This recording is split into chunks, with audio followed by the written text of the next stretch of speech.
तो हेलो नमस्कार, मैं आयुष रंजन एक बार फिर से आप समस्त अभ्यर्थियों का टारगेट ऑनलाइन एजुकेशन के पोर्टल पर स्वागत करता हूं। उम्मीद करता हूं कि आप लोग दुरुस्त होंगे और अपने अपने स्वाध्याय में लगे होंगे।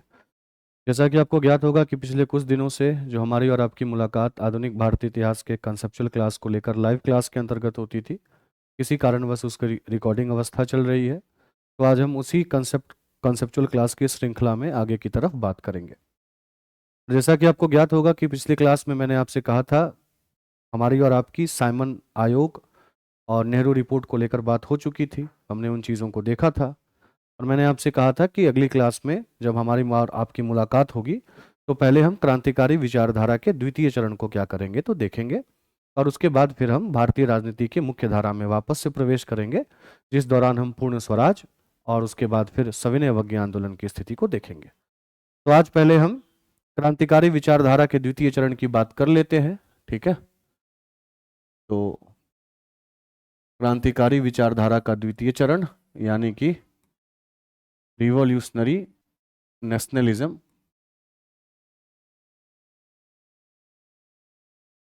फेज 2।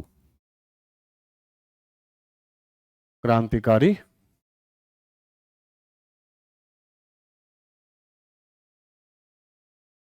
राष्ट्रवाद का द्वितीय चरण।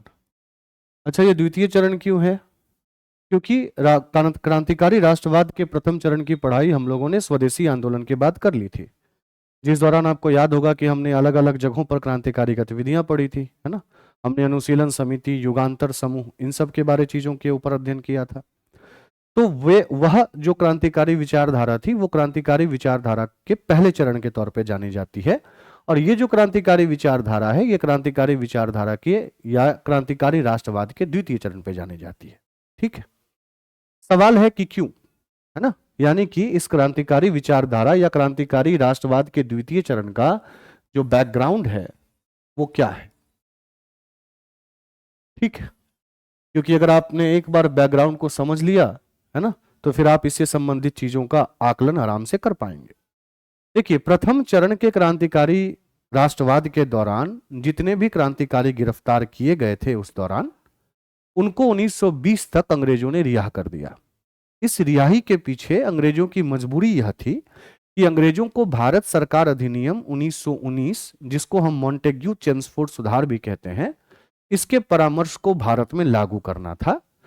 तो लाजमी तौर पर अंग्रेज एक सकारात्मक माहौल के गुंजाइश में थे, सकारात्मक माहौल की खोज कर रहे थे, और उन्होंने यह सोचा कि यह सकारात्मक माहौल तब आसानी से बन जाएगा जब प्रथम चरण के राष्ट्रवादियों को या प्रथम चरण के क्रांतिकारियों को इस समय आजाद कर दिया जाएगा। ठीक है, तो एक तरीके से क्या हुआ, पहली चीज तो यह घटित हुई कि 1920 तक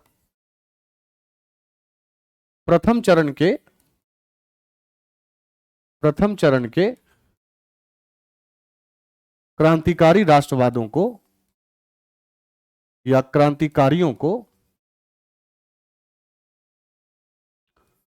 कार्यों को मुक्त किया गया। ठीक है, बहुत अच्छी बात है। जिसके पीछे की मजबूरी मैंने आपको बताई कि अंग्रेजों के द्वारा भारत सरकार अधिनियम 1919 को क्या करना था तो लागू करना था, जिसके लिए वे एक सकारात्मक माहौल के एक तरीके से खोज में थे। अब जब ये क्रांतिकारी आजाद होते हैं 1920 में, तो 1920 में ही आपको ज्ञात होगा कि गांधी जी के द्वारा खिलाफत आंदोलन और असहयोग आंदोलन चलाया जा रहा होता है। तो इन क्रांतिकारियों की 1920 की असहयोग आंदोलन में सक्रियता होती है।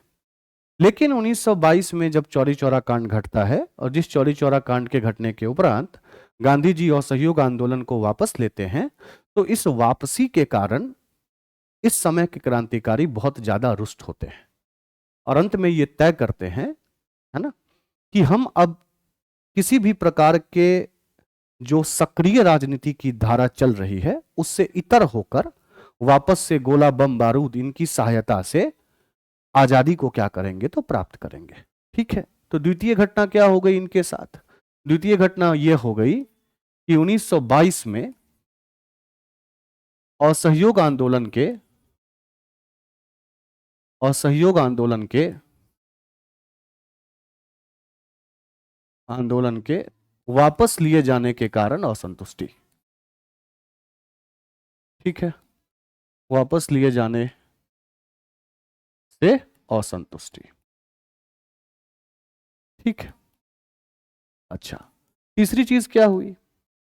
ये 1920 का वक्त वही वक्त है जिसके ऊपर हमारी और आपकी बात हो चुकी है, और आपको याद होगा कि एम एन रॉय के द्वारा, अबनी मुखर्जी के द्वारा, इन तमाम लोगों के द्वारा एक तरीके से उज्बेकिस्तान की राजधानी ताशकंद में कम्युनिस्ट पार्टी ऑफ इंडिया की स्थापना हुई, है ना।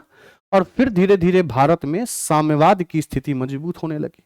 ठीक है, तो अब ये क्रांतिकारी जो हैं वे साम्यवादी विचारधारा से भी प्रभावित थे, एक तरीके से प्रभावित थे, इंस्पायर्ड थे। और साम्यवाद की विचारधारा अपने आप में पूंजीवाद का खंडन करती है, मैंने पहले ही बता दिया आपको, बहुत पहले से बता रखा है। तो इनके ऊपर कहीं ना कहीं समाजवाद और साम्यवाद का भी क्या पड़ा? प्रभाव पड़ा। ठीक है, तो समाजवाद और साम्यवाद का प्रभाव, समाजवाद व साम्यवाद का प्रभाव, जिसका प्रभाव का सबसे बड़ा कारण क्या था? तो 1917 की रूसी क्रांति। तो रूसी क्रांति ने भी इनको क्या किया? तो इंस्पायर्ड किया। ठीक, रशियन रिवॉल्यूशन।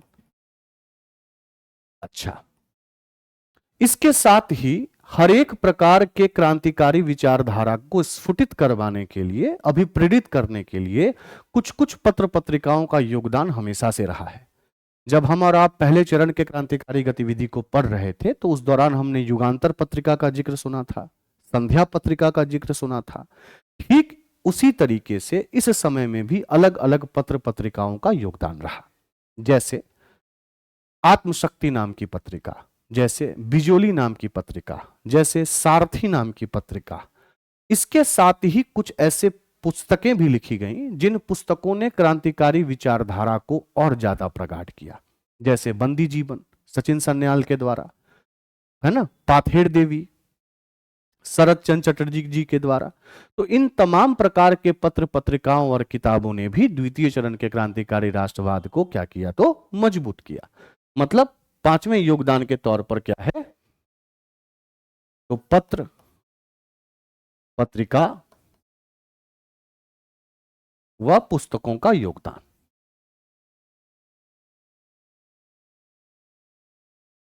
ठीक है, क्लियर है, जिसके अंतर्गत कुछ कुछ पत्र पत्रिकाएं आपके लिए और कुछ कुछ किताबें इंपॉर्टेंट हो जाती हैं। जैसे मैंने अभी थोड़ी देर पहले आत्मशक्ति का जिक्र किया, आत्मशक्ति नाम के आत्मशक्ति नाम के पत्रिका का जिक्र किया गया।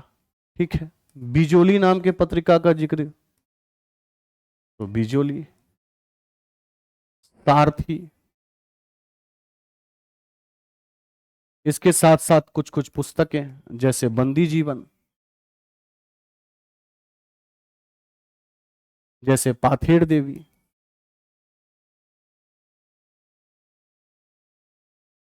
इन तमाम पत्र पत्रिकाओं का योगदान। अच्छा, ये जो आत्मशक्ति और बिजोली है, ये दोनों एक ही व्यक्ति के द्वारा प्रकाशित की जाती थी, संपादित की जाती थी, जिनका नाम था अविनाश भट्टाचार्य। क्या नाम था? अविनाश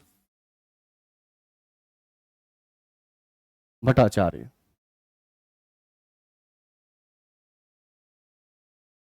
ठीक है, अविनाश भट्टाचार्य के द्वारा दोनों हो गया। सारथी पत्रिका जो है वो द्वारका प्रसाद जी के द्वारा संपादित की जाती थी, तो द्वारका प्रसाद।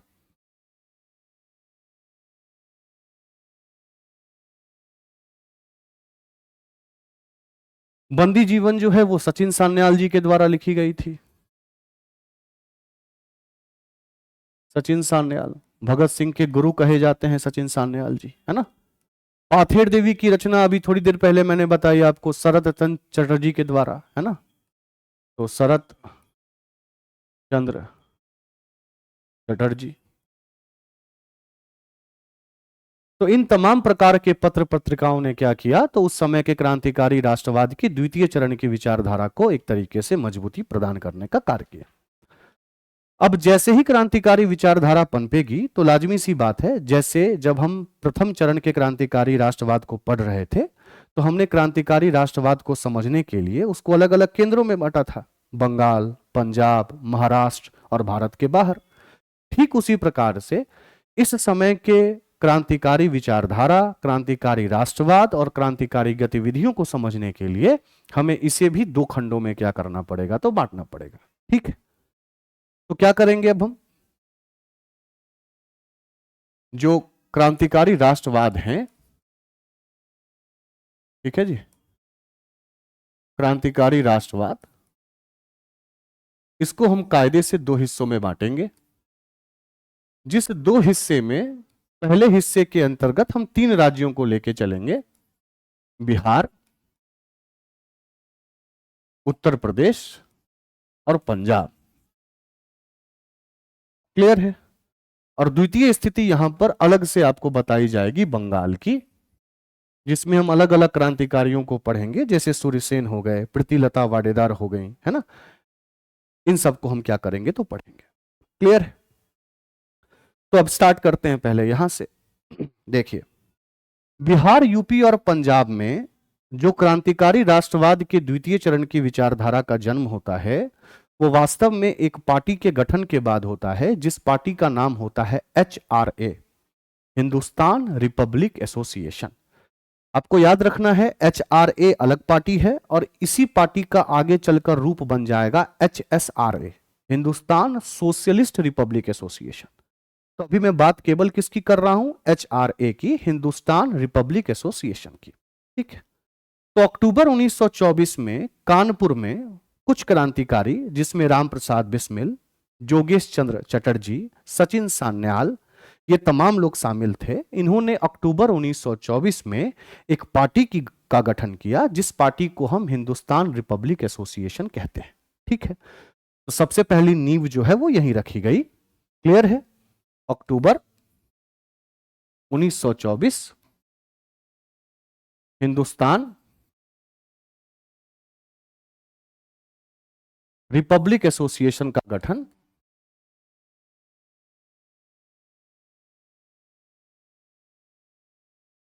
एसोसिएशन का गठन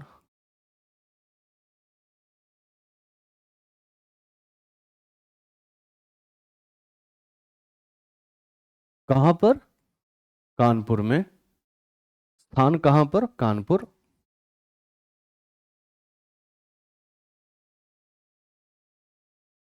ठीक है, योगदान किनका,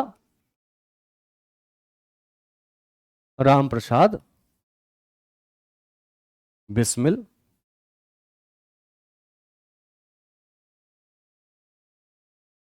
ठीक है, जोगेश चंद्र चटर्जी,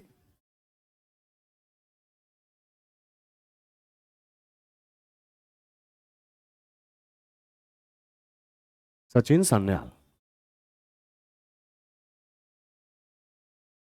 ठीक है जी, तो इस पार्टी की एक तरीके से क्या हो गई, तो स्थापना हो गई। बहुत अच्छी बात है। अब इसी पार्टी के द्वारा, इस क्रांतिकारी संगठन के द्वारा, क्रांतिकारी राष्ट्रवाद के द्वितीय चरण की पहली क्रांतिकारी घटना अंजाम दी जाती है, जिस घटना को इतिहास में काकोरी कांड के नाम से जाना जाता है। किस नाम से जानते हैं हम, काकोरी कांड के नाम से। क्या ये काकोरी कांड? देखिए, काकोरी एक रेलवे स्टेशन है ना, जो कि कायदे से देखा जाए तो लखनऊ सहारनपुर के बीच में पड़ता है, लखनऊ सहारनपुर। तो इन क्रांतिकारियों को यह ज्ञात हुआ, HRA के क्रांतिकारियों को यह ज्ञात हुआ कि 8 डाउन ट्रेन का नाम क्या था, 8 डाउन। 8 डाउन ट्रेन जो है ना, वो राजसी खजाने को लेकर लखनऊ में जमा करने जा रही है। तो जैसे ही लखनऊ में जमा करने जा रही है, तो इन लोगों ने योजना बनाई कि लखनऊ सहारनपुर के बीच का जो क्षेत्र है काकोरी का, वहां पर इस ट्रेन को रोका जाएगा। जो राजकीय, जो एक तरीके से खजाना है, सरकारी खजाना, उस खजाना को क्या किया जाएगा, तो लूटा जाएगा। और इस प्लान को बनाने में 2 व्यक्तियों की जो है वो अहम योगदान थी, राम प्रसाद बिस्मिल और अशफाक उल्लाह खान। ये 2 व्यक्ति प्रमुख थे। हालांकि अन्य की भी गिरफ्तारी बाद में इसमें हुई, चाहे वो आपके राजेंद्र लहरी हो, है ना, सचिंद्र बख्शी हो, केशव चक्रवर्ती हो, मन्ननाथ हो, मुरली लाल हो, इन सब की गिरफ्तारी बाद में होती है। पर सूत्रधार के तौर पर कौन 2 व्यक्ति थे, राम प्रसाद बिस्मिल और अशफाक उल्लाह खान। बहुत अच्छी बात है।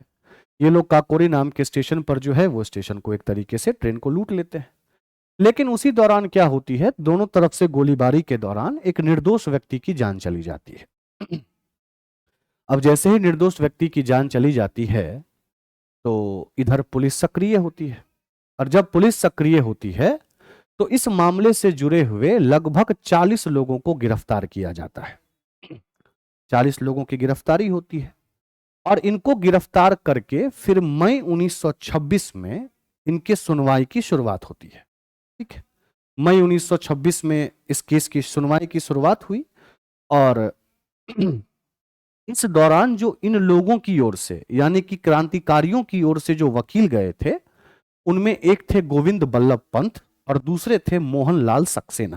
ठीक है, और उधर जो है वो एक तरीके से मुकदमा जब चला तो उस मुकदमे के बाद यह निर्णय लिया गया कि इस पूरे कांड में जो 4 लोग संलिप्त थे, उन 4 लोगों को सजाए मौत सुनाई गई, बाकी के 4 लोगों को आजीवन कारावास दिया गया और लगभग 17 लोगों को लंबे समय तक जेल की हवा खानी पड़ी। क्लियर है? जिन 4 लोगों को सजाए मौत दी गई उनमें से एक तो सबसे पहले रामप्रसाद बिस्मिल थे, जिनको 19 दिसंबर 1927 को गोरखपुर जेल में जो है वो सजाए मौत मिली। ठीक है, दूसरे अशफाकुल्ला खान थे और ये दोनों के दोनों मैंने पहले ही बता दिया कि काकोरी कांड के एक तरीके से मुख्य सरगना के तौर पे। तो उधर रामप्रसाद बिस्मिल को सजाए मौत सुनाई गई गोरखपुर के जेल में 19 दिसंबर 1927 को, और इधर 19 दिसंबर 1927 को ही अशफाकुल्ला खान को भी सजाए मौत सुनाई गई फैजाबाद के जेल में। ठीक है, तीसरे व्यक्ति जिनको सजाए मौत सुनाई गई वे थे रोशन सिंह। इनको भी 19 दिसंबर को नैनी जेल है इलाहाबाद में, वहां पर इनको एक तरीके से सजाए मौत मिली। और चौथे व्यक्ति के तौर पर हुए राजेंद्र लहरी। राजेंद्र लहरी जी को इन 4 में सबसे पहले सजाए मौत दी गई 17 दिसंबर को। इन तमाम लोगों को 19 दिसंबर को सजाए मौत मिली है, उनको 17 दिसंबर को मिली। अच्छा, इसी समय का एक वाकया है कि जब रामप्रसाद बिस्मिल को 19 दिसंबर को गोरखपुर जेल में लटकाया जा रहा था तो उस दौरान उन्होंने एक तरीके से अपने जुबान पर एक गीत लाया था कि सरफरोशी की तमन्ना अब हमारे दिल में है, देखना है जोर कितना बाजुए कातिल में है। ये जो लाइन है मूल रूप से ये लाइन रामप्रसाद बिस्मिल जी का नहीं है, ये मैंने पहले भी जिक्र किया है। रामप्रसाद बिस्मिल जी ने बस इसको दोहराया था उसके दौरान। ये जिन्होंने लिखा है उनका नाम है बिस्मिल अजीमाबादी, है ना, एक शायर हुए पटना के क्षेत्र के, उन्होंने ही ये कविता क्या की है तो लिखी है। ठीक है जी। अब सवाल यह है कि जब इन 4 लोगों को फांसी दी गई तो क्या इन लोगों के फांसी को रुकवाने के लिए भारतीयों की ओर से कोई याचिका नहीं दायर की गई? तो ऐसा नहीं है कि याचिका दायर नहीं की गई, याचिकाएं दायर की गई कि आप इनकी सजाए मौत को जो है वो दूसरे सजा में तब्दील कर दीजिए, लेकिन अंग्रेजों ने उस समय ये करना मुनासिब नहीं समझा और अंतोगत्वा जो है वो इन तमाम लोगों को एक तरीके से 4 लोगों को सजाए मौत दी गई। अब जैसे ही ये सजा, अच्छा, जब ये पूरी की पूरी पटकथा लिखी जा रही थी तो उस पटकथा में चंद्रशेखर आजाद भी एक बहुत बड़े शख्सियत थे जिन्होंने प्लानिंग में योगदान दिया था, लेकिन जब गिरफ्तारी की जा रही तो चंद्रशेखर आजाद वहां से बच के निकल जाते हैं और आगे आपको पता चलेगा कि वो अल्फ्रेड पार्क में खुद को गोली मारकर अपनी जान ले लेते हैं जब वो पुलिस से घिर जाते हैं अल्फ्रेड पार्क में। ठीक है, तो चंद्रशेखर आजाद भी बच के निकल गए। इधर जब ये घटना हुई तो इस घटना ने जो इस क्षेत्र के क्रांतिकारी थे, इन तमाम क्षेत्र के क्रांतिकारियों के अंदर एक तरीके से फिर आग बबूला की स्थिति पैदा कर दी।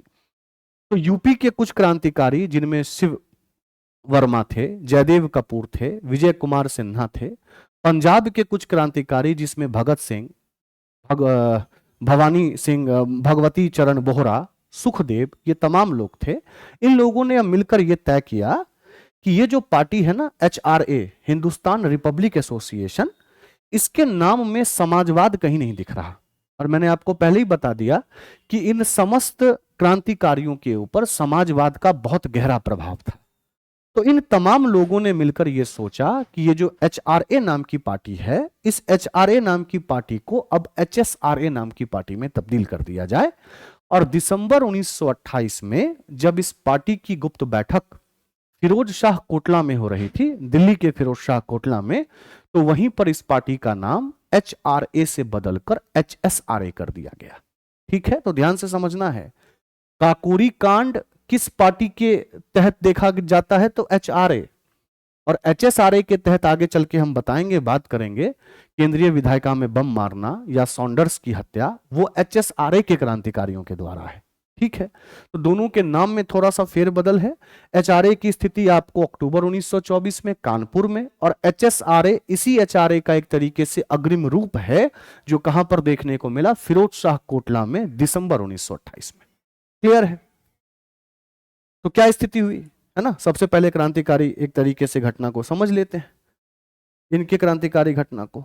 तो क्या मैंने बताया? काकोरी कांड, है ना? कायदे से जब आप इसके स्थिति को समझेंगे तो 9 अगस्त 1925 की ये स्थिति है।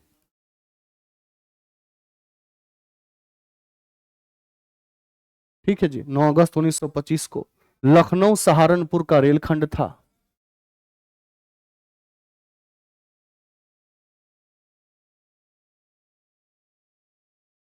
लखनऊ सहारनपुर रेलखंड।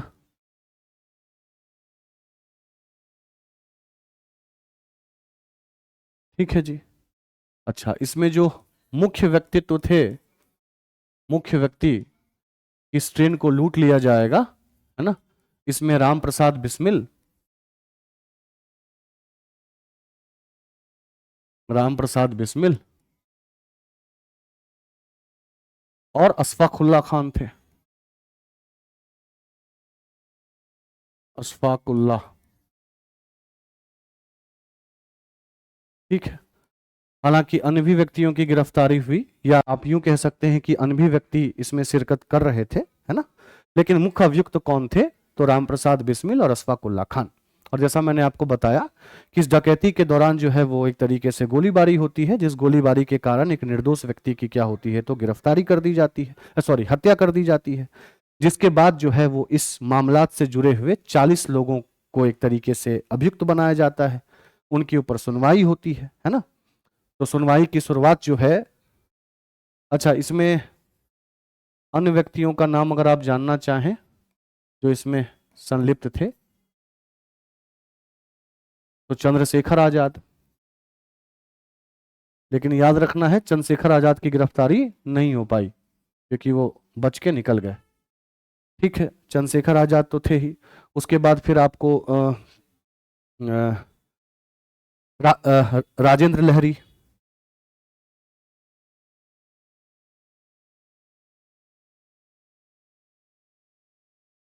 सोहन सिंह,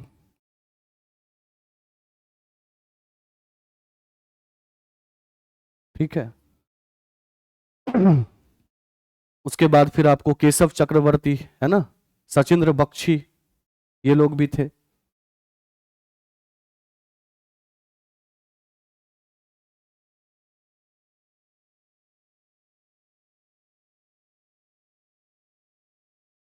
सचिंद्र बख्शी हो गए, ठीक है। केशव चक्रवर्ती, ठीक है। उसके बाद मनमनाथ गुप्ता, मनमनाथ गुप्ता,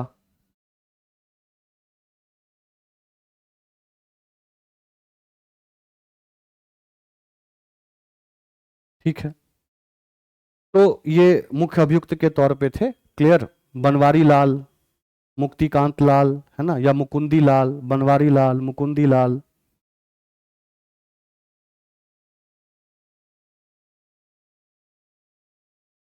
मुकुंदी लाल,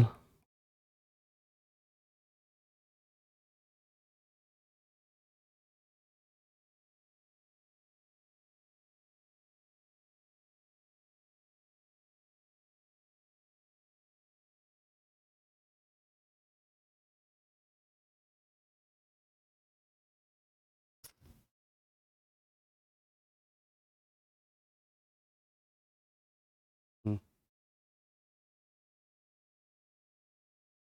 बनवारी लाल था ये, मुकुंदी लाल, ठीक है जी।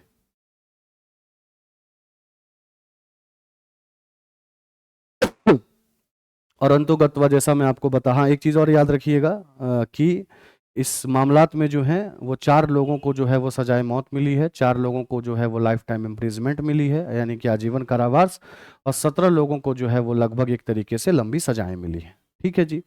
जो डिफेंस के वकील थे, मतलब जिन्होंने इनके तरफ से वकालत की थी, उनमें गोविंद बल्लभ पंत और दूसरे कौन थे, मोहनलाल सक्सेना। ठीक है, तो इन छोटी छोटी चीजों को दिमाग में रखना है। क्रांतिकारियों की ओर से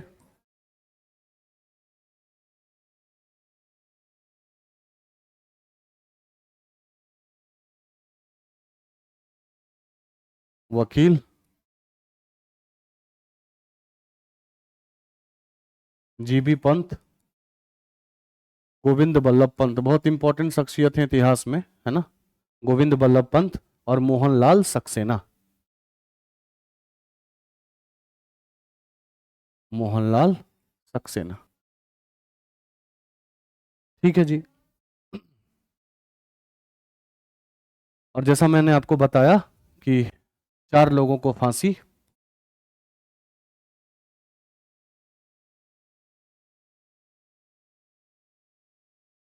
ठीक है जी, 4 लोगों को आजीवन कारावास,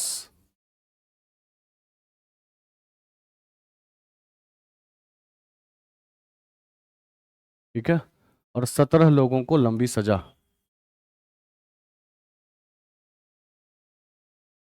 जिन 4 लोगों को फांसी दी गई थी उसमें से एक राम प्रसाद बिस्मिल थे।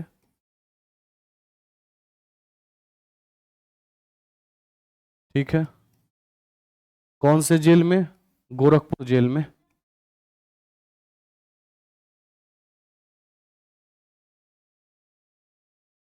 कब, तो 19 दिसंबर याद रखिएगा, है ना, 19 दिसंबर 1927।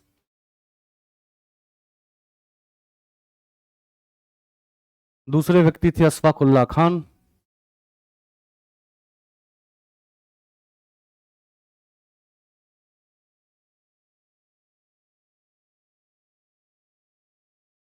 इनको कहां पर, तो इनको फैजाबाद, है ना, फैजाबाद में इनको सजाए मौत। ठीक है जी, फैजाबाद।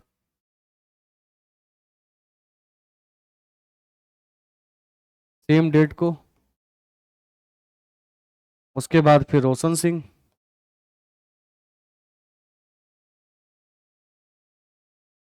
इनको कहां पर, Naini jail, Allahabad, same date. और उसके बाद फिर बचे राजेंद्र लहरी।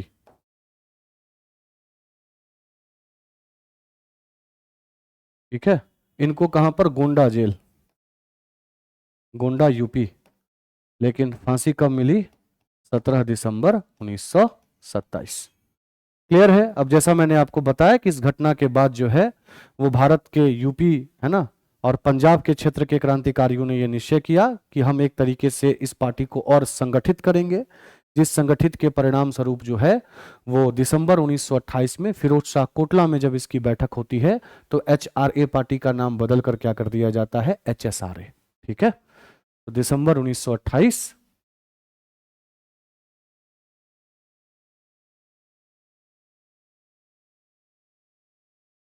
HRA के स्थान पर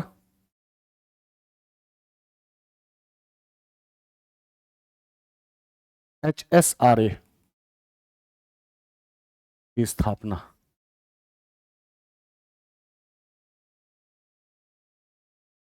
कहां पर स्थान, फिरोज शाह कोटला। ठीक है, प्रारंभिक सदस्य कौन कौन, प्रारंभिक सदस्य या जिन्होंने इसमें इस पार्टी के गठन में अहम योगदान निभाया, है ना, तो यूपी के क्षेत्र से जैसा मैं आपको बता चुका हूं, शिव शर्मा, है ना, जयदेव कपूर, विजय कुमार सिन्हा,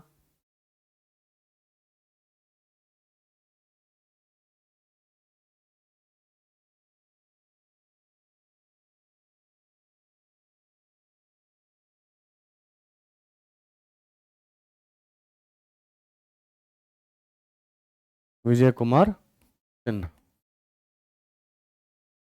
ठीक है, और पंजाब के क्षेत्र से तो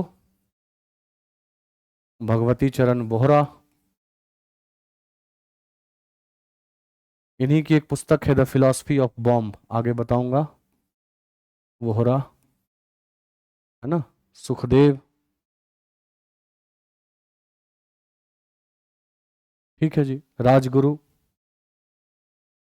भगत सिंह, इन लोगों ने एक तरीके से मिलकर इस पार्टी की HSRA के स्थापना में अहम योगदान निभाया। क्लियर है?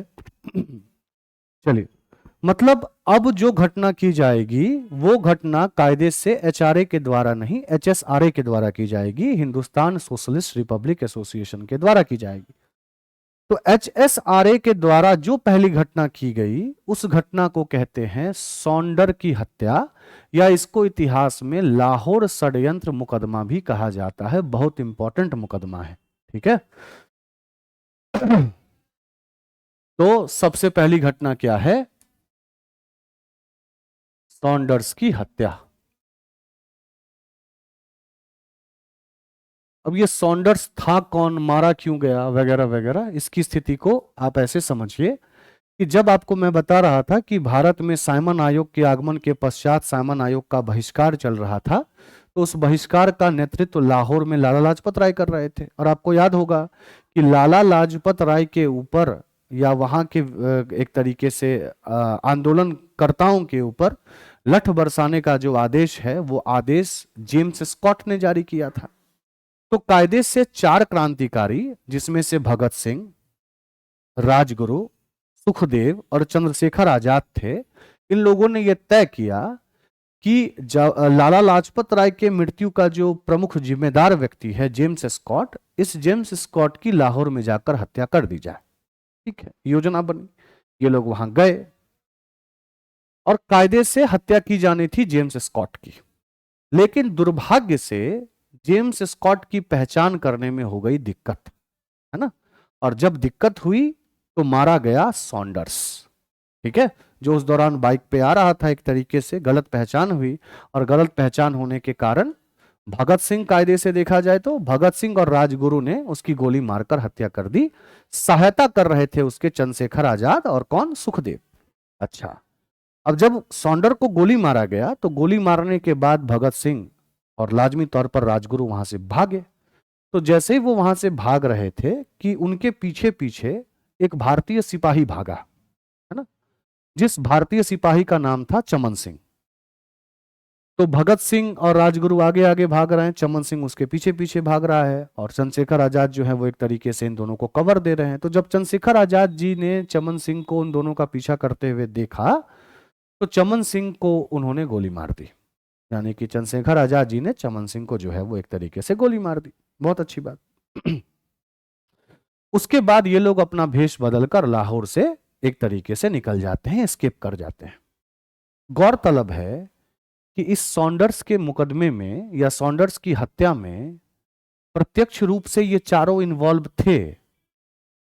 कौन कौन? भगत सिंह, सुखदेव, राजगुरु और चंद्रशेखर आजाद। इसका कोई पुख्ता सबूत अंग्रेजों के हाथ में नहीं लगा, इस बात को ध्यान में रखना है, क्योंकि सबूत ना लगने के बावजूद भी सुखदेव, भगत सिंह और राजगुरु को इसी मुकदमे में सजाए मौत दी जाएगी। ठीक है, ऐसा मैं क्यों कह रहा हूं? क्योंकि इस घटना के बाद लाहौर के अनारकली पुलिस स्टेशन में, वहां का एक पुलिस स्टेशन है जिसका नाम है अनारकली, तो अनारकली पुलिस स्टेशन में जो है वो FIR दर्ज हुआ। बिना FIR के तो कोई मामला चलेगा नहीं। उस FIR की कॉपी कुछ साल पहले पाकिस्तान के एक लॉयर हैं, वकील हैं, और वहां पर वो भगत सिंह मेमोरियल फाउंडेशन भी चलाते हैं। तो भगत सिंह मेमोरियल फाउंडेशन से ताल्लुकात उनका है ही, और क्या कहते हैं, पाकिस्तान के जाने माने लॉयर हैं। कौन? इम्तियाज राशिद कुरैशी। इन्होंने कहा कि भगत सिंह, सुखदेव और राजगुरु को जो फांसी दी गई है सॉन्डर की हत्या के आरोप में, या जिसको लाहौर षड्यंत्र मुकदमा कहते हैं, यह अपने आप में नाजायज है। और इसके चलते इन्होंने FIR की कॉपी निकलवाई, जो FIR जैसा मैं आपको बता रहा हूं अनारकली पुलिस स्टेशन में दर्ज किया गया था। अनारकली पुलिस स्टेशन में जो FIR दर्ज किया गया है, उस FIR में पता है क्या लिखा है? अच्छा, ये FIR दर्ज कौन किया? ये FIR उसी पुलिस स्टेशन का एक दूसरा सिपाही दर्ज किया, जो दूसरा सिपाही इन तीनों के पीछे भाग रहा था। मतलब कायदे से देखा जाए तो चमन सिंह की तो हत्या कर दी गई, दूसरा सिपाही जो इनको फॉलो कर रहा था उसने बकायदा वो वही चश्मदीद है और वही स्टेटमेंट भी दे रहा है। उसने स्टेटमेंट देते हुए ये कहा कि मैं जिस व्यक्ति का पीछा कर रहा था वो वेशभूषा से एक हिंदू लगा, जिसकी छोटी मूछ थी, उजले रंग का पैजामा पहना था, ग्रे कलर का शर्ट पहना था और तिरछी टोपी थी। मतलब बाद में उसकी पहचान भगत सिंह से स्थापित करवा दी गई जबरदस्ती कानूनन, ये अलग बात है। स्टेटमेंट बस उसका इतना है कि मुझे प्रतीत हुआ कि वो एक भारतीय है, लगभग 5 फीट 5 इंच का कद है उसका, है ना। ये चश्मदीद का स्टेटमेंट है फायर में। हिंदू शकल का मुझे लगा, छोटी मूछ लगी, व्हाइट कलर का पैजामा पहना था, ग्रे कलर का शर्ट पहना था, है ना, और तिरछी ब्लैक हैट पहना था। लेकिन याद रखना है कि इसके अलावा जो है वो कोई सॉलिड प्रूफ अंग्रेजों के हाथ में नहीं लगा। तो ये लोग वहां से बहरहाल भाग के निकल गए। अब जब भाग के निकल गए तो इस HSRA की, हिंदुस्तान सोशलिस्ट रिपब्लिक एसोसिएशन की दूसरी घटना हुई 8 अप्रैल 1929 को। 8 अप्रैल 1929 को दो क्रांतिकारी, HSRA के ही दो क्रांतिकारी, जिसमें से एक तो भगत सिंह थे, दूसरे बटुकेश्वर दत्त थे, इन लोगों ने यह तय किया कि केंद्रीय विधायिका में हम बम फेंकेंगे। अच्छा याद रखना है, केंद्रीय विधायिका में बम फेंकेंगे तो बम फेंकने के दौरान किसी की हत्या हम नहीं करेंगे। तो क्यों बम फेंकेंगे? हमारा काम बस ये होगा कि हम बम फेंकें, बम फेंकने के बाद चुपचाप अपनी गिरफ्तारी अंग्रेजों को दे दें, और जब हमारी पेशकश अदालत में की जाए तो हम अदालत के माध्यम से अपनी विचारधारा को आम जनता तक पहुंचा पाए। अब आप बोलेंगे कि सर ऐसे करने की क्या जरूरत थी? तो देखिए, स्थिति यह थी कि उस समय तक क्रांतिकारियों के ऊपर यह आरोप लगता था कि ये हत्याएं करके तो निकल जाते हैं और इसका खामियाजा आम जनता को भुगतना पड़ता है। तो भगत सिंह और बटुकेश्वर दत्त ने यह सोचा कि भैया ऐसा है कि हम अब ऐसा काम करेंगे जिस काम के बाद जनता को ऐसा ना लगे कि हम लोगों ने उनको फंसाया है। हम ये कृत्य तो करेंगे ही, कृत्य के बाद गिरफ्तारी भी हम देंगे। तो जानबूझकर एक छोटा मोटा सिद्धू सा बम बनाया गया। अच्छा, बम बनाने वाले व्यक्ति कौन थे? इनका भी नाम बड़ा इंपॉर्टेंट है, जतिन दास। आगे मिलेंगे भी आपको। तो जतिन दास ने एक हल्का फुल्का बम बनाया, बहुत अच्छी बात है। और 8 अप्रैल 1929 का वक्त था। केंद्रीय विधायिका में विधानसभा में दो विधेयकों के ऊपर बात हो रही थी, मतलब डिबेट चल रहा था। कौन कौन से विधेयक? ट्रेड डिस्प्यूट बिल, है ना, और पब्लिक सेफ्टी बिल। ये दोनों के दोनों विधेयक कायदे से देखे जाए तो जो वर्कर्स यानी कि श्रमिकों के मौलिक अधिकार थे उनके खिलाफ थे। तो भगत सिंह और बटुकेश्वर दत्त ने यह कहा कि अगर हम इस दौरान जो है वो यहां बम मारते हैं और हमारी गिरफ्तारी होती है तो कायदे से जब हम अदालत के माध्यम से अपनी बात को रखेंगे तो हमारी बात को सुनने वाले तो आम जनता होंगे ही, आम जनता के साथ साथ जो एक श्रमिक वर्ग है, वो श्रमिक वर्ग जो है वो एक तरीके से हमारी बात को अच्छे से सुनेगा। और वो कहते भी हैं बकायदा कि ये बम फेंकने के पीछे का उद्देश्य बस एक ही है, बहरों को सुनाना, है ना, टू मेक डेफ हियर। जो बहरे हैं, अंग्रेजी शासन जो बहरी है, उसको क्या करना? तो एक तरीके से सुनाना। ये बम मारते हैं, बम मारने के बाद अफरा तफरी मचती है। अफरा तफरी मचने में ऑब्वियस सी बात है कि अगर ये चाहते तो भाग के निकल सकते थे, पर जैसा पहले से ही सिद्ध था कि इनको भागना तो था नहीं, तो ये वहीं पे चुपचाप खड़े रहते हैं और अपनी गिरफ्तारी दे देते हैं। अब और गिरफ्तारी देने के बाद लगातार एक ही नारा लगाते रहते हैं, इनकलाब जिंदाबाद, इनकलाब जिंदाबाद। अच्छा याद रखना है, इनकलाब जिंदाबाद जो है ठीक उसी प्रकार से जिस प्रकार से राम प्रसाद बिस्मिल ने कहा सरफरोशी की तमन्ना अब हमारे दिल में है, लेकिन लिखा बिस्मिल अजीमाबादी ने, ठीक उसी प्रकार से इनकलाब का नारा लगाया भगत सिंह ने। बटुकेश्वर दत्त ने वहां खड़े होकर, आगे भी ये नारा चला, पर ये वास्तविक रूप में देने वाले व्यक्ति कौन है? हसरत मोहानी साहब। ठीक है, तो ये वहां पे नारा लगाते रहते हैं, इनकी गिरफ्तारी होती है और गिरफ्तारी होने के बाद ये पेशकश होती है इनकी कोर्ट में। तो इस जो बम कांड में बता रहा हूं, इसके मुकदमा की शुरुआत 7 मई 1929 से शुरू होती है और 12 जून 1929 तक यह मुकदमा चलता है।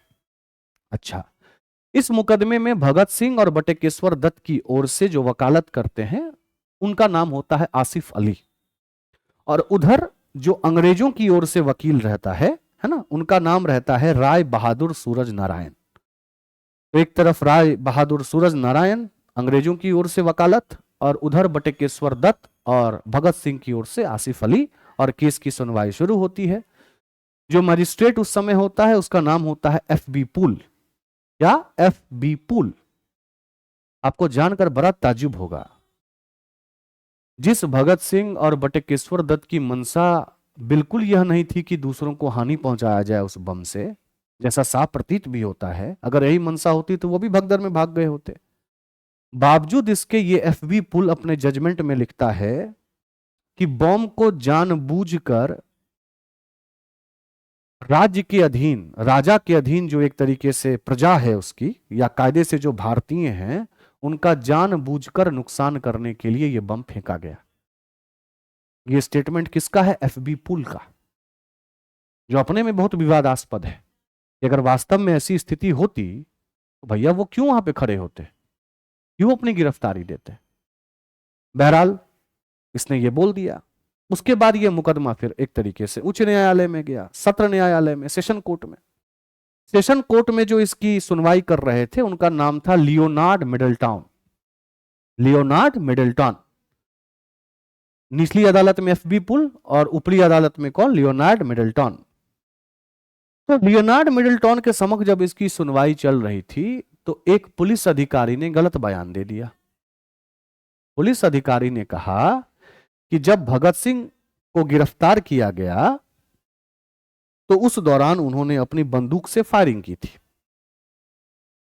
जबकि हकीकत यह है कि उनके पास बंदूक था, लेकिन जैसे ही पुलिस वहां तक पहुंची उन लोगों ने अपने बंदूक को एक तरीके से समर्पित कर दिया, सरेंडर कर दिया। तो इस झूठी गवाही के आरोप पर और उधर एफबी पुल के द्वारा दिए गए पहले जजमेंट के आधार पर दूसरे सेशन जज, जिनका नाम लियोनार्ड मिडलटॉन था, इन लोगों ने बटुकेश्वर दत्त और भगत सिंह को 14 साल की सजा सुना दी। ठीक। अब जब 14 साल की सजा इनको सुना दी गई तो बड़ा ताजुब की बात है कि यह सजा सुनाने के बाद भी अंग्रेज चुप नहीं बैठे। इसके बाद इन्होंने भगत सिंह का तार इस सौंडर की हत्या के साथ जोड़ना शुरू किया, जबकि सबूत उनके पास नहीं है, फिर भी जोड़ना शुरू किया। अब आप कहेंगे कि सर ये आखिरकार शुरू हुई, इसकी कोई तो वजह होगी। देखिए वजह थी, एक वजह ये थी कि जब सौंडर की हत्या लाहौर में की गई थी तो उसके बाद लाहौर में कुछ पैम्पलेट बंटे थे ना, लाल रंग के पैम्पलेट। और जब बटुकेश्वर दत्त और भगत सिंह ने विधानसभा में बम फेंका तो उसके बाद भी उन लोगों ने कुछ पैम्पलेट फेंके थे विधानसभा में। उस पैम्पलेट की स्थिति ठीक वही थी जो लाहौर में सौंडर के हत्या के बाद पैम्पलेट फेंके जाने की स्थिति थी, है ना। और इस आधार पे उधर मैंने आपको बता दिया अनारकली पुलिस स्टेशन में छोटी सी मूंछ, तिरछी टोपी। तो इन दोनों निराधार चीजों को आधार बनाते हुए अंग्रेजों ने सोचा कि अब कुछ तो किया जाए। तो इधर इन लोगों को 14 साल की सजा हुई और उधर पुलिस ने लाहौर में मार दिया रेड। अब जब लाहौर में मार दिया रेड तो वहां पर हंसराज वोहरा, है ना, जय गोपाल, फणींद्रनाथ घोष, ये बन गए सरकारी गवाह। और जैसे ही सरकारी गवाह बने कि वहां से 21 लोगों की गिरफ्तारी की गई, 21 लोगों की, जिन लोगों में सुखदेव भी थे, जतिन दास भी थे, राजगुरु भी थे। और अब इन 21 लोगों के ऊपर एक मुकदमा चलाया गया जिसको कहते हैं यही लाहौर षड्यंत्र मुकदमा। याद रखना है, बॉम्ब वाले मुकदमा में भगत सिंह को अभी केवल 14 साल की सजा मिली है। अब दोबारा केस खुला है सौंडर की हत्या का केस, जिसको लाहौर षड्यंत्र मुकदमा कहते हैं। अब जब यह मुकदमा खुला 10 जुलाई 1929 को, ठीक है, तो इस दौरान जो जज थे, है ना, वो जज थे राय साहेब पंडित श्री किशन। राय साहब वगैरह टाइटल है जो अंग्रेजों ने बाद में इन लोगों को दिया, मूल नाम पंडित श्री किशन। तो पंडित श्री किशन जी जो हैं वो इसकी एक तरीके से जज ये सुनवाई कर रहे थे। इधर जब सुनवाई कर रहे थे ये लोग तो इसी दौरान वो 21 लोग जिनको गिरफ्तार किया गया था, और उधर बटुकेश्वर दत्त और भगत सिंह तो पहले से ही जेल में थे, इन लोगों ने जेल में ही भूख हड़ताल शुरू कर दी। ठीक है, यह बोलते हुए कि जेल में भारतीयों के साथ अमानवीय व्यवहार किया जा रहा है। दूसरी बात ये इन्होंने कही कि हमें राजनीतिक बंदी समझा जाए, हमें एक तरीके से क्रांतिकारी बंदी का दर्जा क्यों दिया जा रहा है। इसके विरोध में इन लोगों ने एक तरीके से अनशन शुरू कर दी।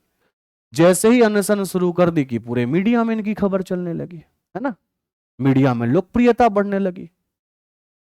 दुर्भाग्य ये हुआ कि इसी भूख हड़ताल के दौरान जो जतिन दास थे, जिन्होंने बम फेंकने में बम बनाया था, उनकी 63 दिनों की भूख हड़ताल के बाद हो जाती है मृत्यु। और यानी कि भूख हड़ताल के कारण मरने वाले पहले व्यक्ति कौन थे? जतिन दास। अब जैसे ही इनकी मृत्यु होती है कि फिर से पूरे न्यूज में खबर फैल जाती है कि क्रांतिकारियों ने जेल के अंदर ही एक तरीके से हड़ताल कर दी है। तो इनकी जेल में ही प्रताड़ना शुरू हो जाती है। जतिन दास की हो गई मौत, और अंतोगत्वा 116 दिनों के फास्ट के बाद 5 अक्टूबर 1929 को अपने पिताजी के आग्रह पर भगत सिंह ने, जो भूख हड़ताल थी, तो भगत सिंह ने भी अपना उपवास तोड़ दिया था। ठीक है, लेकिन चूंकि इधर इनकी लोकप्रियता बढ़ रही थी, तो उधर दबाव पड़ने लगा उस समय के वाइसराय लॉर्ड इरविन पे। उस समय का वाइसराय कौन था? Lord Irwin. लॉर्ड इरविन ने आनन फानन में एक अध्यादेश निकाल दिया, और उस अध्यादेश के अंतर्गत यह कहा कि लाहौर बम मुकदमा पर सुनवाई करने के लिए एक स्पेशल ट्रिब्यूनल बनेगा, एक स्पेशल कोर्ट बनेगी, है ना। और उस कोर्ट को यह अधिकार दिया गया कि अभियुक्तों के मौजूदगी के बगैर ही सुनवाई शुरू कर दीजिए। देखते जाइए आप, अभियुक्त मौजूद नहीं होंगे उस सेशन में, फिर भी आप सुनवाई शुरू कीजिए। और इस स्पेशल कोर्ट के 3 जज बनाए गए, जस्टिस जे कोल्डस्ट्रीम, जस्टिस अगा हायदर और जस्टिस जीसी हिल्टन। मुकदमा शुरू किया गया। इस मुकदमे के दौरान चूंकि भगत सिंह तो पेश नहीं हो सकते थे वहां पर, जैसा ऑर्डिनेंस में कहा गया था, तो उन्होंने वहां की जानकारी प्राप्त करने के लिए अपने लिए एक कानूनी सलाहकार चुनवाया, और लाला धुनी चंद जो हैं वो उनके कानूनी सलाहकार बने। और उधर अंग्रेजों की ओर से जो वकील थे वो थे मिस्टर नॉड, और इधर सुखदेव की ओर से मामले को आगे लेकर चले बढ़े आगे कौन? असफ अली। क्लियर है? जब यह सुनवाई हो रहा था तो अपने आप में विचित्र सुनवाई थी। 450 लोगों का स्टेटमेंट लिया गया, लेकिन जो इन लोगों के वकील थे, क्रांतिकारियों के साइड से जो वकील थे, उनको उनसे प्रश्न करने का मौका ही नहीं मिल रहा था, क्रॉस क्वेश्चनिंग ही नहीं हो रही थी। जबकि कायदे से मुकदमा तब मुकम्मल माना जाता है जब दोनों पक्ष के वकील क्रॉस क्वेश्चनिंग कर लें। क्रॉस क्वेश्चनिंग केवल तब करने दिया जा रहा था जब कोई गवाह इन लोगों के विरुद्ध स्टेटमेंट दे रहा है ना। तो 1 मई 1930 को ऑर्डिनेंस जारी करके स्पेशल बेंच बना, और इस बेंच ने 7 अक्टूबर 1930 को 300 पेज का जजमेंट दे दिया, और जजमेंट देते हुए यह कहा कि भैया ऐसा है कि हमारे पास पुख्ता सबूत हैं, शब्द सुनिए, पुख्ता सबूत हैं कि इन तीनों यानी कि भगत सिंह, सुखदेव और राजगुरु की संलिप्तता सॉन्डर्स की हत्या में थी। पुख्ता सबूत क्या रहेगा पता है आपको? ले देकर एक एफआईआर है, जिस एफआईआर में पुख्ते तौर पे बात नहीं किया गया, बस आकलन किया जा रहा है ना। पुख्ता सबूत के तौर पे बस पैम्पलेट है, जिस पैम्पलेट की पहचान की गई तो दोनों के बीच में संबंध जबरदस्ती स्थापित कर दी गई, है ना। और 23 मार्च 1931 को वो दिन आया जिस दिन लाहौर जेल में सुखदेव, भगत सिंह और राजगुरु को एक तरीके से फांसी के फंदे पे लटका दिया गया, है ना। तो 23 मार्च 1931 को ही हम एक तरीके से सर्वोदय दिन के तौर पे भी मनाते हैं, ठीक है। और उसके बाद फिर इनके अवशेष को हुसैनवाला में सतलुज नदी के किनारे अज्ञात जगह पर एक तरीके से दफना दिया गया। जिस समय इनकी फांसी हो रही थी उस दौरान सुखदेव और भगत सिंह दोनों 23 साल के थे, राजगुरु 22 साल के थे। और ये मुकदमा और ये सुनवाई अपने आप में इलीगल थी, इसमें कोई दो राय नहीं है। क्यों? अब फिर से सुनिए। पहली बात तो ये, जिस एफआईआर पे ये केंद्रित था वो एफआईआर अपने आप में पुख्ता नहीं है। दूसरी बात, आपके किस कोर्ट ने इनको सजाए मौत दी है? स्पेशल कोर्ट ने। जबकि सजाए मौत देने का अधिकार तो सत्र न्यायालय के पास है, तो सेशन कोर्ट कैसे सजाए मौत दे सकता है? तीसरी बात, आपने इस स्पेशल कोर्ट की स्थापना तो अध्यादेश के थ्रू करवाई थी, और हर एक अध्यादेश पर विधायिका की सहमति तो जरूरी है, पर आपने विधायिका से सहमति तो ली ही नहीं। उसके बाद जब डेथ वारंट साइन किया गया तो डेथ वारंट फांसी देने के समय तक एक्सपायर हो चुका था। तो इन तमाम चीजों के कारण सुखदेव, भगत सिंह और राजगुरु के सॉन्डर्स की हत्या के मामले में जो है वो एक तरीके से संलिप्तता और उनकी कुर्बानी को, शहादत को तो हम नमन करते हैं, लेकिन अंग्रेजों के द्वारा यह कृत्य अमानवीय तो था ही था, साथ में इलीगल भी था, इसमें कहीं से कोई दो राय नहीं है। ठीक है जी। तो यही क्या है? सॉन्डर्स की हत्या, है ना? यही क्या है? लेजिस्लेटिव असेंबली में बम फेंका जाना, यही क्या है? उस प्रिजन में जो है वो लोगों के द्वारा हड़ताल वगैरह वगैरह। क्लियर है? तो क्या बताया मैंने? क्या है ये सॉन्डर्स? बेसिकली 17 दिसंबर 1928 का समय, है ना? 17 दिसंबर 1928। मुख्य टारगेट कौन था?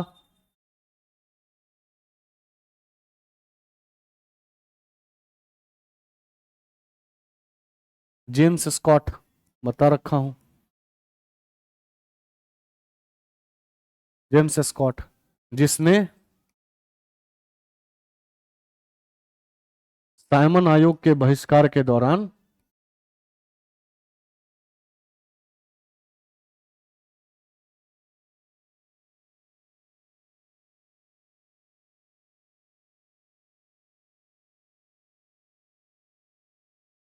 लाहौर में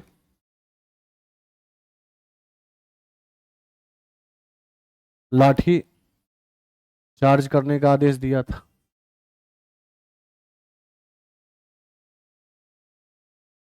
क्लियर है?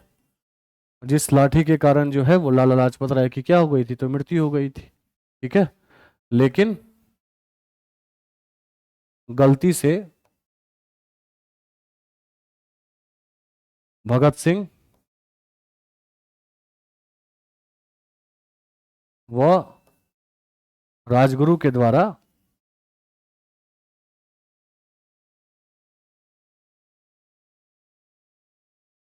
सौंडर की हत्या।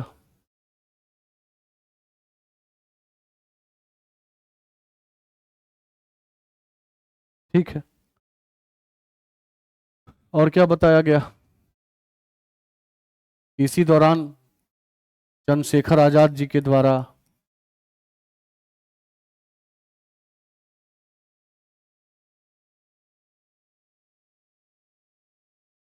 जो पुलिस वाला पीछा कर रहा था, चमन लाल की हत्या।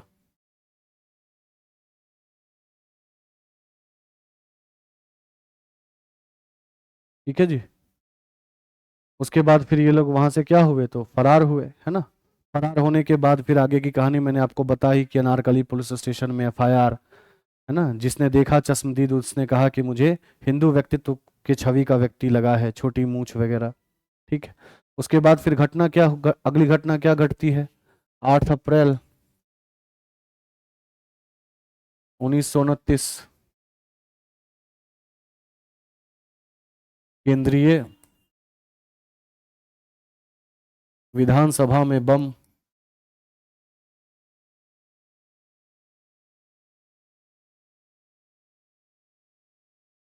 ठीक है।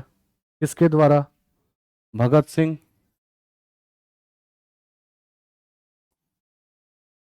Plus Batukeshwar Dutt.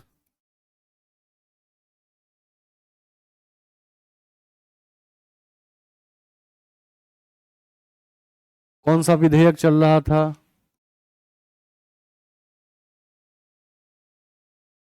Trade dispute bill.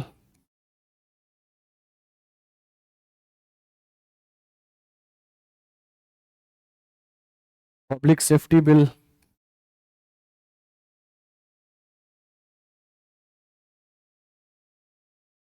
ठीक है। उद्देश्य क्या था? बहरों को सुनाना, है ना। तो क्योंकि बहरों को सुनाना था तो एक तरीके से इन लोगों ने वहीं पर रहकर इनकलाब जिंदाबाद का नारा दिया। और ये इनकलाब जिंदाबाद का नारा वास्तविक रूप से किसके द्वारा दिया गया है? हसरत मोहानी।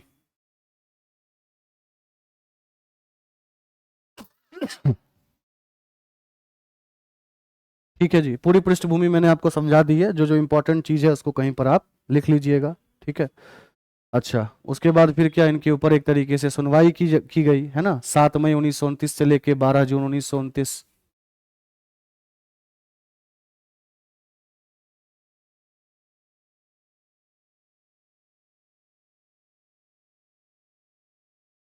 ठीक है जी, जिसमें भगत सिंह और बटुकेश्वर दत्त के वकील,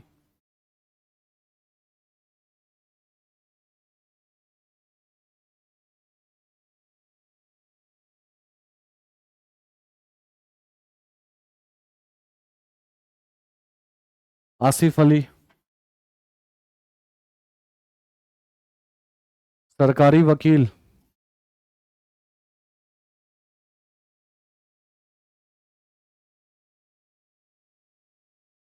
है ना, सरकारी वकील के तौर पे राज बहादुर सूरज नारायण, राय बहादुर सूरज नारायण।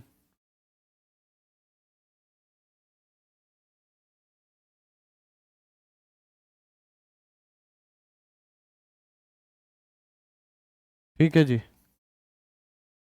प्रथम मजिस्ट्रेट कौन था जिसके समक्ष पहली सुनवाई की गई? एफ बी पुल, जिसने बोला कि इन लोगों की मंशा जानबूझकर बम मारने की थी ताकि राजा के विषयों के ऊपर क्या किया जाए, एक तरीके से उनको नुकसान पहुंचाया जाए, झूठ मूठ का आरोप। उसके बाद फिर मामला आगे जाता है सेशन कोर्ट में, सत्र न्यायालय में। सत्र न्यायालय के वकील कौन होते हैं?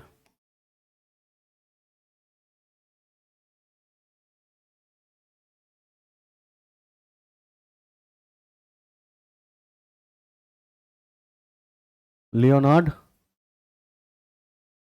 मिडल्टन।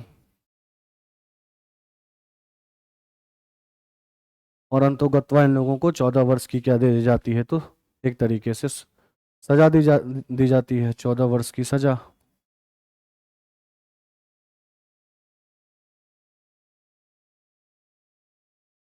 ठीक है जी। अच्छा, फिर उधर क्या होता है? उधर फिर लाहौर में जो बम फैक्ट्री थी वहां पर एक तरीके से धावा बोला जाता है अंग्रेजों के द्वारा, है ना। और वहां से 21 लोगों को गिरफ्तार किया जाता है। कुछ लोग अंग्रेजों के सपोर्ट में आ जाते हैं, गवाही दे देते हैं क्रांतिकारियों के खिलाफ, है ना। जैसे हंसराज वोहरा, जयगोपाल, हंसराज वोहरा, जयगोपाल। ठीक है। इसके साथ दो अन्य व्यक्ति जिसमें एक फणींद्र नाथ घोष थे, और मतलब फणींद्र नाथ घोष, ये तीनों क्या बन जाते हैं? तो अप्रूवर,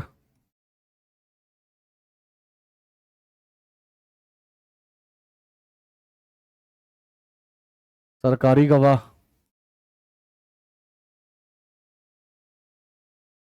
है ना, जिसके कारण 21 लोगों की गिरफ्तारी होती है।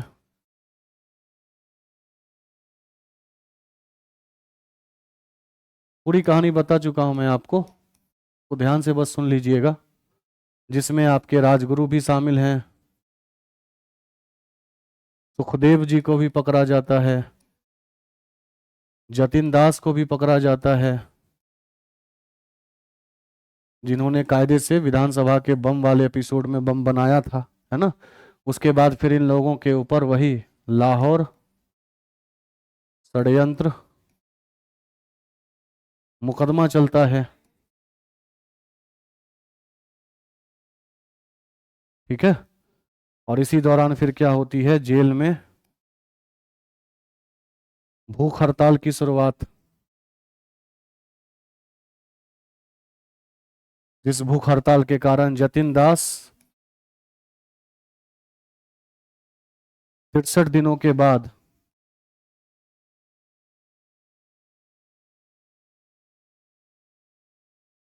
मृत्यु को प्राप्त करते हैं।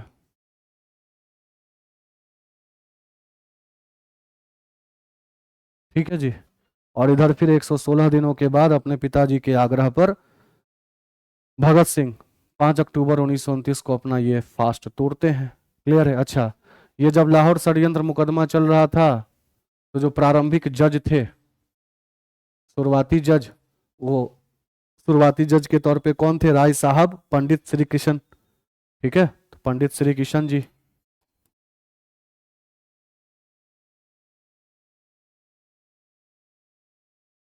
लेकिन इधर जैसे ही बता रखा हूं मैं आपको कि जैसे ही इन लोगों की भूख हड़ताल शुरू होती है तो लोकप्रियता बढ़ जाती है इनकी। लॉर्ड इरविन एक तरीके से परेशान हो जाता है और वो स्पेशल कोर्ट या स्पेशल बेंच का गठन कर देता है, जिसको ये आदेश देता है कि बिना इनकी उपस्थिति के ही आप मुकदमा दायर कीजिए, है ना।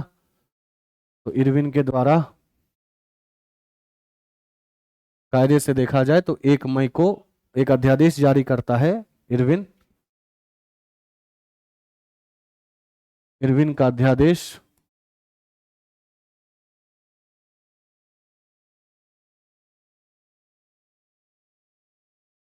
वह स्पेशल बेंच का गठन,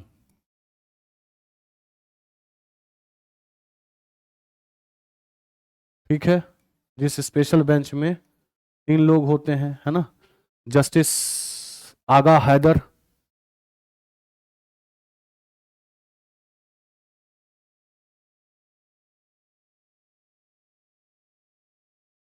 जस्टिस, है ना, justice J cold stream,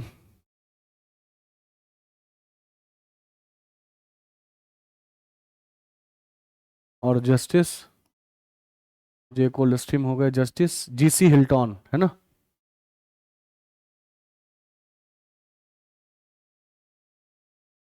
Bhagat Singh के सलाहकार होते हैं इस दौरान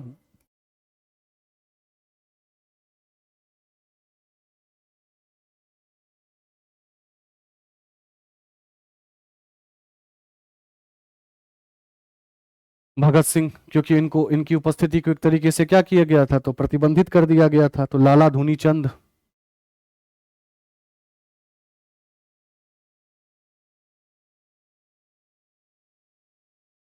है ना, सरकारी वकील के तौर पे मिस्टर नॉड, है ना, मिस्टर नॉड।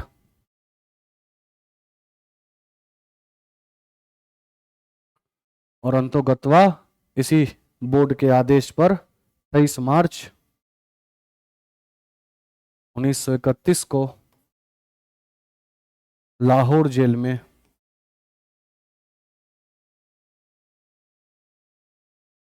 भगत सिंह, सुखदेव व राजगुरु की फांसी। तो याद रखना है, भगत सिंह, सुखदेव और राजगुरु की फांसी केंद्रीय विधायिका में बम फेंकने के कारण नहीं है, बल्कि सौंडर की हत्या के कारण है, जिसको हम इतिहास में कानपुर लाहौर षड्यंत्र मुकदमा के नाम से जानते हैं। ठीक है। और इसी दौरान जब ये लाहौर जेल में थे, कौन? भगत सिंह, तो उन्होंने एक किताब लिखा था, जिस किताब के बोल हैं वाई आई एम एथेइस्ट, मैं नास्तिक क्यों हूं। यह भगत सिंह के द्वारा लिखी गई है। ठीक है, तो भगत सिंह के द्वारा जो है वो एक तरीके से लिखी गई है। और किस प्रकार से ये गैर कानूनी है, वो गैर कानूनी स्थिति मैंने आपको पहले बता ही दी है ना, कि डेथ वारंट एक्सपायर, है ना, डेथ वारंट एक्सपायर इत्यादि इत्यादि। आपने अध्यादेश के तहत पे एक बेंच बना दिया, पर अध्यादेश की स्थिति कभी मंजूर की ही नहीं गई, है ना, विधायिका के द्वारा। तो किस प्रकार से, और ये जो आपका वाई आई एम एथेइस्ट नाम की जो इनकी पुस्तक है, वो कायदे से पहली बार 23 सितंबर 1931 को छपती है। ठीक है, लाला लाजपत राय जी ने ना एक इंग्लिश अखबार शुरू किया था, द पीपल, तो उसी द पीपल में इसकी प्रस्तुति की जाती है। द पीपल में प्रकाशित, है ना। और द पीपल किसके द्वारा शुरू की गई थी? मैं ये नहीं कह रहा कि लाला लाजपत राय ने प्रकाशित कर दी, वो तो बेचारे मृत्यु की अवस्था में जा चुके थे, उनके द्वारा शुरू की गई थी द पीपल, उसी में इसकी प्रस्तुति हुई 27 सितंबर 1931 को।